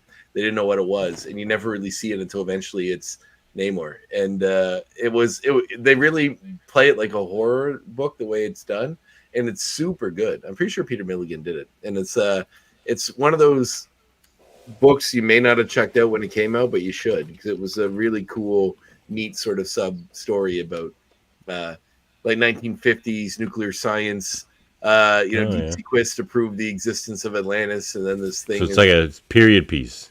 Yes, but it's by Peter Milligan. The art's by was it Esad Ribic? Is that his name? Esad Ribic? Oh, his art's the best. Yeah, he also did Fantastic Four 1, 2, 3, 4. Yes, he did. Which is by Morrison. No, that was Jay Lee. Never mind. Oh, Ribic did a bunch of stuff. But anyway, he did a lot of those Thor God of Thunder covers and like a lot of good stuff there. He did House of X, like all those covers, maybe even the interiors. I'm just going to read you this line about it. This isn't. Ribic did. Peter Milligan, of course, did X-Force and a bunch of other books, but Esad Ribic did the Silver Surfer Requiem series as well. Right. But it says, when a deep sea expedition mysteriously vanishes at a trace near the Marianas Trench, legendary adventurer Randolph Stein embarks on a journey that will rock him and his crew to their very core. Traveling deep into the dark belly of the sea, the men of the good ship Voyager are about to see things that defy description, that supersede their wildest imagination, things that men are meant to see. Staring into the abyss, Stein will soon discover that the abyss can indeed stare right back at him. Submariner of the Depths 1 to 5 is the trade. It's very good. It's very cool. It's like reading a really cool horror book that Namor is like the star of, kind of. He's almost more like, it's almost like Creature of the Black Lagoon meets Namor meets, but it's super good. But Namor's always been a cool character. And he's got great moments. He's got that regal, the Imperious Rex when he comes in, and he's got like an army of monster sea creatures behind him, a Tuma, all that fun stuff. It's not a Tuma. John Byrne's run on it was really fun. It was John Byrne's one was great. That's another one that kind of goes under people's radar. That's when he was like on Earth, like on land, and he was all scraggly, and Yeah, I don't think he remembered who he was. I have the Might omnibus have been version of it. It's really cool. It was an amnesia situation, wasn't it? I think it was bringing it back to like his first appearance when like the Human Torch discovered him, or when they brought him back to the main universe where the Human Torch discovered him, and he was like an old. Remember, he had amnesia. He didn't remember who he was, and the Human Torch like burned his beard off, and then dropped him in the water, and he remembered who he was once he's in the ocean. Right. I think it was kind of a throwback to that. Yeah, and just so many good Namor moments. Like there's that time Black Panther stabbed him in the heart and left him on a dying planet. Mm-hmm. And he's in the intelligence. He was in the not the intelligence. It's the bad one. No, he was in the Illuminati.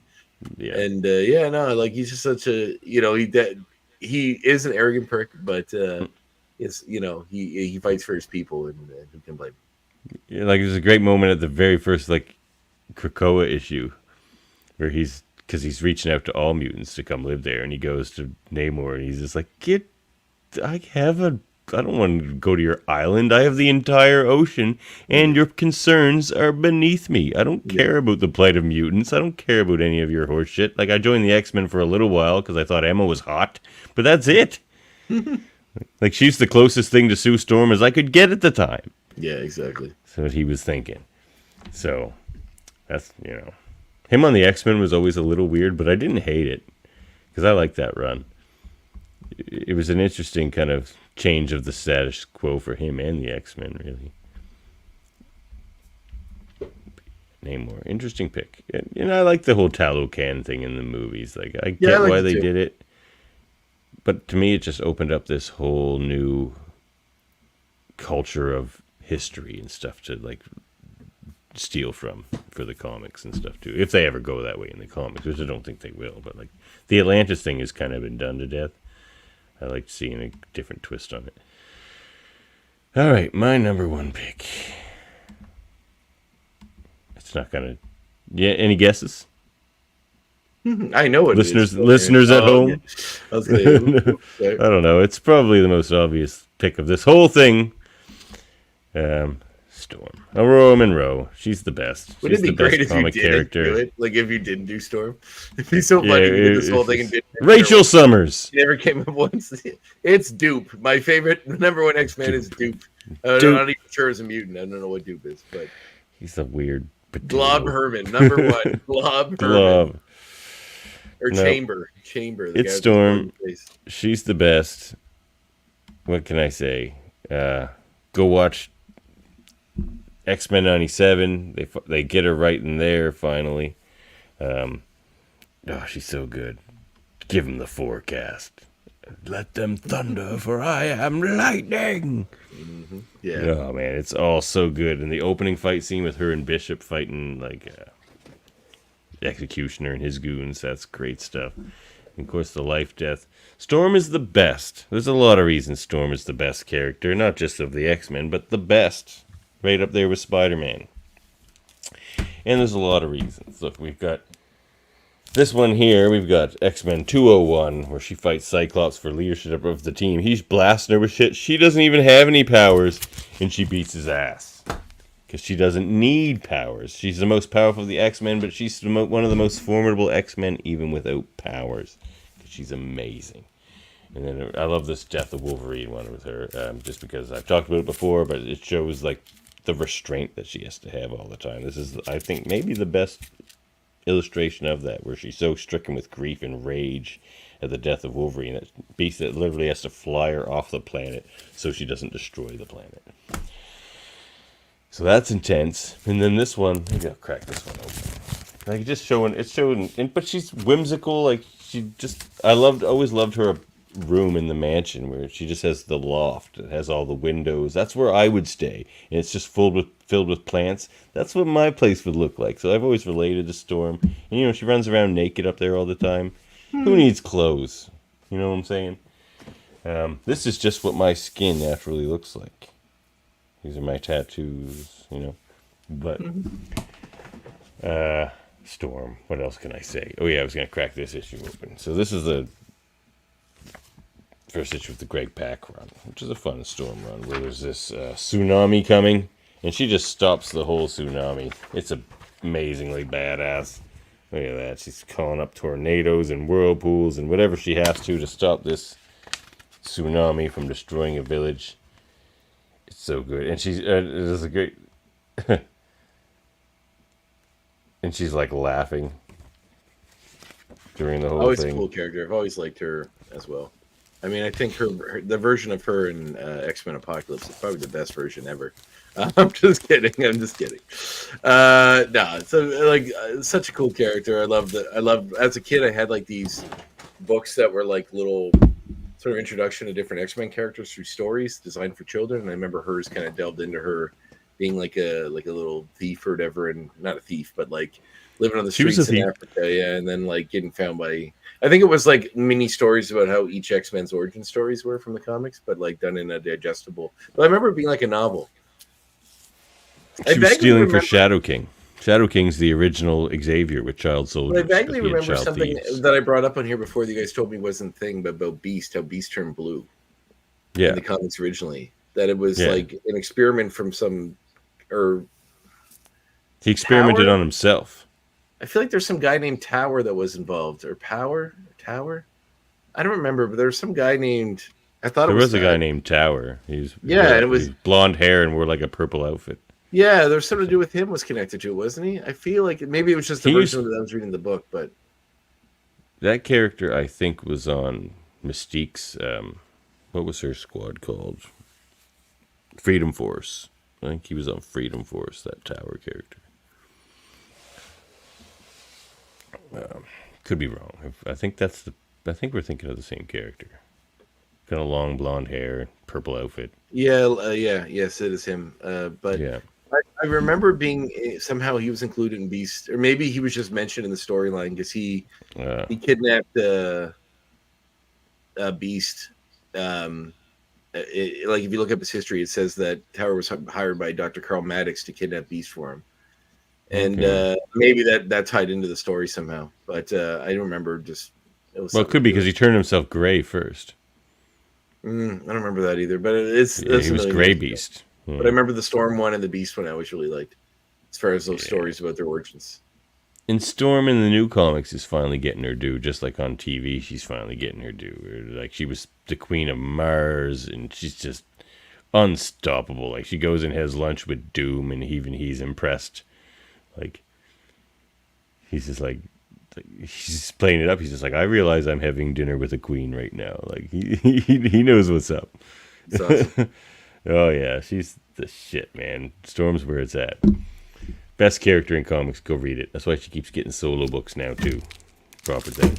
And fights Iron Man. And she's got a new solo book. What? Oh, yeah. The Dave Cutler fight Iron Man issue. That's a fun fight.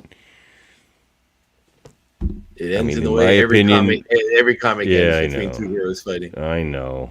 Where I think she just probably should just schooled him. But at the same time, she's not armored, and he probably could have found a way to kill her, too. So, but she's a badass, even without the powers. Storm can take anyone. But I digress. Everyone knows my love of Storm. Voiced wonderfully by friend of the show, Allison Seeley Smith. Yep. Who voices her like no one other, because as we've seen in that clip you unearthed, other people voicing Storm, it just doesn't quite cut it. No, that's definitely not the same. So you have to have this kind of regal gravitas that Allison has. They should just make her the Queen of Barbados over there. She's already working for the government, I think. Just make her the Queen. All right. Well, I think that's it for us, isn't it? We did it. That's our 1 to 10s. What do you think of them, everybody? Let us know. Let you know how right I was for picking Storm and how weird Andre was for picking Namor. Weird? Man, Namor's a great choice. Yeah, he's a good character, actually. I like whenever he shows up and stuff. I will admit. It's kind of like, for the same reasons of Sabretooth in a way. Just when Namor shows up, it just gets a little more exciting. Yeah, he's cool. Very cool character. Yeah. All right, well, there we have it. Let's get it. We might see you next week, everybody. We haven't quite decided yet, but in 2 weeks, we are definitely doing a mini debate game. Me, Andre, and Jamil. We will debate the finer things X-Men. Maybe some funny debates as well. check out Debate 9 over on our Live Long and Podcast channel if you want to get a taste of that style of debate game. Yeah, let's get out of here, should we? You can support the show at patreon.com/X-Men Review Show. Get your merch at redbubble.com/people/X-Men Review Show/shop. Contact us at xmenreviewshow@gmail.com. Follow us on YouTube, Facebook, and the Twitches. Find our audio-only version wherever you get your podcasts. And please, please, please like, review, and subscribe. Yeah, I know everyone says that at the end of everything ever, but, do it. Hit the little bell. There's a reason why they do it, because they need you to do it. So do it. We need you to do it. We need some reviews and likes and subscribes. Give it to us. Great. Give it to me, baby. Yeah, that'd be appreciated. We need your acceptance. And your life force. Your precious, precious life. Your love. Yeah. And you can find all our podcasts at ufpodcast.com. Any final words, Andre? Be excellent to each other. Yeah. Did you get the reference, Dev? The X part? Actually, no, but that's I like that you went there. It's from Bill and Ted. It's from Bill and Ted's Excellent Adventure. That's what they always say. Be excellent. Yeah, be excellent. A good point. And the future that's brought together by their music, they always say be excellent to It's right. I didn't see their new movie. It's good. It's actually quite good. It's fun. It's fun. I'll go check it out. All right, catch you next time, everybody. Next time.